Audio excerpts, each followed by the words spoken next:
Seru semuanya. Assalamu alayka ya Rasulullah.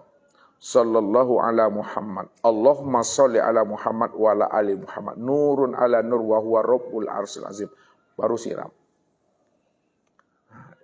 Jadi yang masuk ini nur, yang menampung, yang menerima sebagai wadah juga nur. Inilah yang katakan nurun ala nur.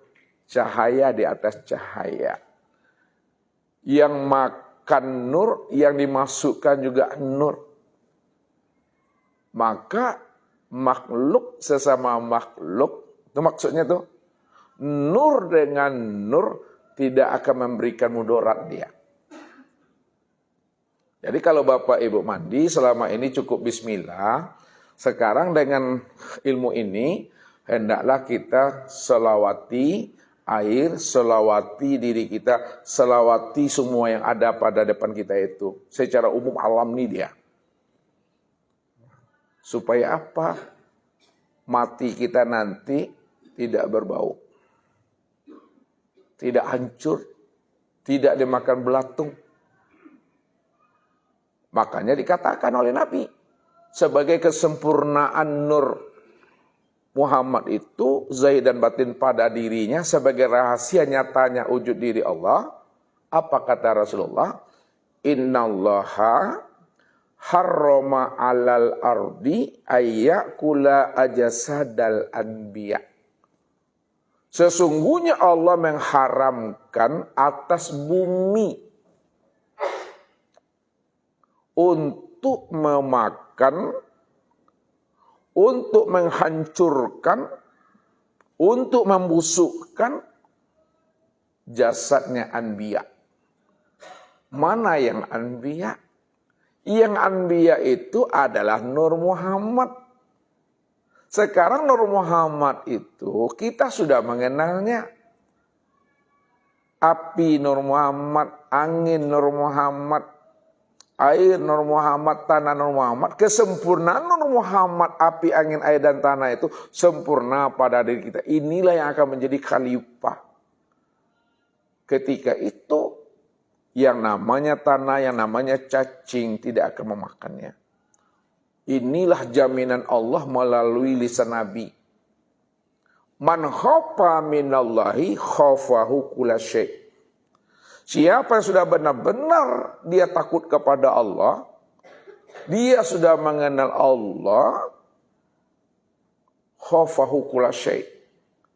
Maka seluruh alam juga takut kepadanya. Artinya apa? Seluruh alam itu menjadi rahmat kepada dirinya. Kenapa seluruh alam ini rahmat kepada dirinya? Karena dirinya itulah menjadi khalifah mewakili alam yang ada pada semesta ini. Walaupun alam ini Nur Muhammad, kita Nur Muhammad, tapi khalifahnya pada insan yang mengenal Allah. Nah, jadi itu selawat. Yang kedua, ketika Bapak Ibu sudah berselawat kepada Nur Muhammad, itu hakikatnya dalam pemahamannya sudah sempurna pula sekaligus selawat kita kepada Rasulullah SAW. Kenapa? Sudah sempurna pula selawat kita kepada Rasulullah SAW, karena beliau itulah sebagai uswatun hasanah. Beliau itulah contoh dan suri teladan yang terbaik. Apa kata Allah? Laqad kana lakum fi Rasulillahi uswatun hasanah liman kana yarjullaha. Sesungguhnya pada diri Rasulullah itu terdapat contoh teladan yang terbaik bagi dirimu, liman kana yarjullah, bagi orang yang ingin berjumpa Allah. Mana yang Rasulullah sebagai suri teladan bagi kita untuk berjumpa Allah? Maka pandanglah Rasulullah itu zohir batin. Yang zohir itu berjasad, itulah Nabi Muhammad SAW. Yang batin, itulah Nur Muhammad. Sekarang Nur Muhammad itu sudah nyata pada alam dan sempurna pada diri beliau. Maka disitulah rahasianya. Ketika kita berselawat kepada Nur Muhammad, berselawat kepada diri sendiri, dan berselawat juga kepada diri baginda Rasul Nabi Muhammad Sallallahu Alaihi Wasallam. Sudah sempurna tuh. Tapi kalau kita hanya memahami berselawat itu kepada Nabi Muhammad Sallallahu Alaihi Wasallam saja, tidak kepada Nur Muhammad yang sudah nyata pada diri, maka beliau mendapatkan rahmat dan anugerah, kita tak pernah mendapatkan rahmat dan anugerah tadi. Karena kita tak mau menselawati akan diri sendiri. Makanya di dalam kita sholat, Assalamualaikum warahmatullahi wabarakatuh. Salamnya kiri kanan, rahmat dan berkatnya kembali ke sini. Nah, kan gitu. Kalau pendeknya Assalamualaikum warahmatullahi. Salam untuk semuanya, rahmat kembali ke sini. Jadi salawat itu kepada diri sendiri. Jadi ketika kita membaca selawat, apalah namanya, maka kata guru-guru kita, Rasulullah hadir. Rasulullah hadir itu secara makna hakikat, inilah yang hadir tuh, yang Muhammad tuh. Sekiranya ruhnya Nabi Muhammad Sallallahu Alaihi Wasallam, junjungan kita itu hadir, sempurnalah majlis kita itu, zahir dan batin. Itu rahasianya Bapak Ibu.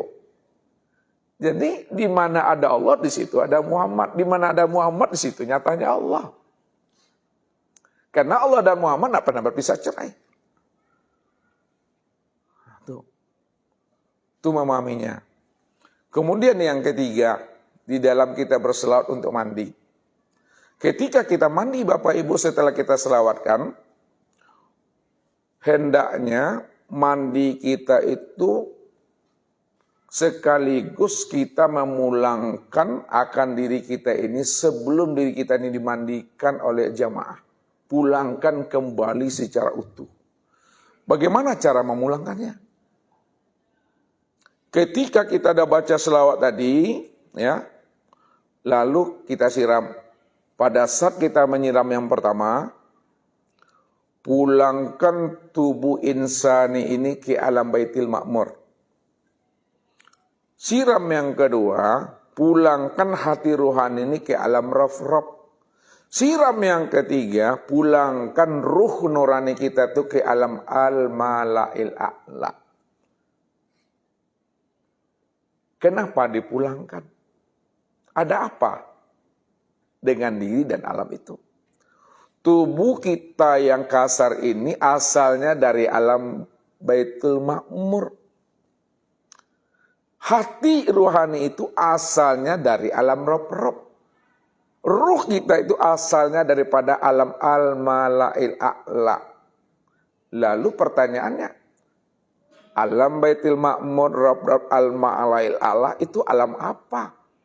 Alam Baitul Ma'mur, Rob-Rob dan Al-Mala'il A'la ini yang dimaksud dan yang dikatakan alam lahud, alam Tuhan, alam Rabbani. Inilah makna inna lillahi. Sesungguhnya tubuhmu asalnya dari Baitul Ma'mur, hatimu asalnya dari Rob-Rob, ruhmu dari Al-Mala'il A'la, itu alam diriku. Siapa sudah tahu asal usul tubuh, hati dan ruhnya adalah dari alam diriku, wa inna ilaihi roji'un. Kembalikanlah kembali semuanya itu kepada aku. Inilah pesan Nabi, kullu syai'in yarji'u ila asalihi. Tiap-tiap segala sesuatu, tubuh, hati dan ruh yang disebut sesuatu, kembalikan kepada asalnya. Asalnya adalah Allah. Inna lillahi wa inna ilaihi raji'un. Datang dari Allah, kembalinya kepada Allah. Ketika itu Bapak Ibu, kita sudah memandikan dan memulangkan diri kepada Allah sebelum kita ini meninggal dunia. Dan itulah yang disebut namanya dengan mandi taubat. Jadi setiap mandi itu adalah mandi taubat. Mandi taubat itu mandi setelah kita berlaku dosa.